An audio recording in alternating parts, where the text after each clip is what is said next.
Hello everyone, in this video I will show you how to disconnect WhatsApp from Wi-Fi iPhone. So let's get started. First thing first, open settings, then search for WhatsApp, then click on it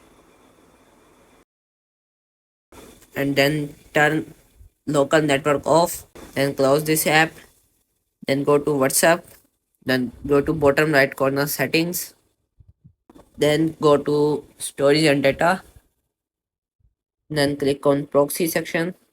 Now you have to add a random IP address that does not work. Then enable this.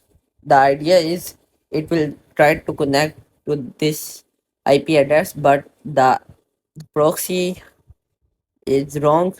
So that's why it will get failed. That, as you can see, that failed to connect to proxy, and that's how you disconnect WhatsApp from iPhone. If you find this video helpful, don't forget to give it a thumbs up and subscribe to our channel for more tech tips and tricks. Thanks for watching.